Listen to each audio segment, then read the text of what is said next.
হাওয়া অফিস জানাচ্ছে ঘূর্ণাবর্তের জেরে বাতাসে জলীয় বাষ্পের উপস্থিতির পরিমাণ বাড়বে।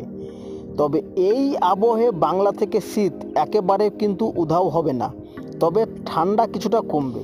তবে দক্ষিণবঙ্গে বৃষ্টি না হলেও আকাশ কিন্তু আংশিকভাবে মেঘলা থাকবে। অপরদিকে আরও একটি গুরুত্বপূর্ণ খবর, ভারত মহাসাগরে তৈরি একটি ঘূর্ণাবর্ত বর্তমানে সেটি অবস্থান বদল করে আপাতত বঙ্গোপসাগরে এসে পৌঁছেছে। আবহাওয়া দপ্তরের বুলেটিন অনুযায়ী আজকে এই ঘূর্ণাবর্তটি দক্ষিণ পশ্চিম বঙ্গোপসাগরে অবস্থান করছে। এই আবহে বাংলার জলীয় বাষ্প প্রবেশের সম্ভাবনা রয়েছে প্রবল, আর তাই আগামী কয়েকদিন দক্ষিণবঙ্গের আবহাওয়ার একটি বিরাট পরিবর্তন ঘটতে পারে। তবে আবারও আরব সাগরে আরও একটি ঘূর্ণাবর্ত অবস্থান করছে, অর্থাৎ এই মুহূর্তে দুটো ঘূর্ণাবর্ত অবস্থান করছে দুই সাগরে।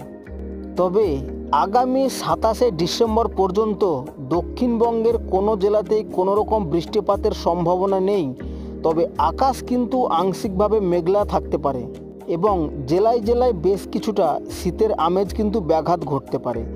তবে দক্ষিণবঙ্গের মতো মোটের উপর আবহাওয়া শুষ্ক থাকবে উত্তরবঙ্গেও।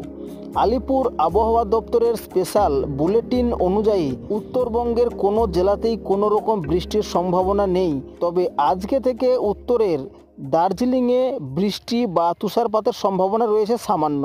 এছাড়াও আগামী 5 দিন উত্তরবঙ্গের সব জেলার আবহাওয়াই শুষ্ক বজায় থাকবে। তো এই গেল আবহাওয়ার মোটের পর আপডেট। আশা করছি ভিডিওটি আপনাদের ভালো লেগেছে।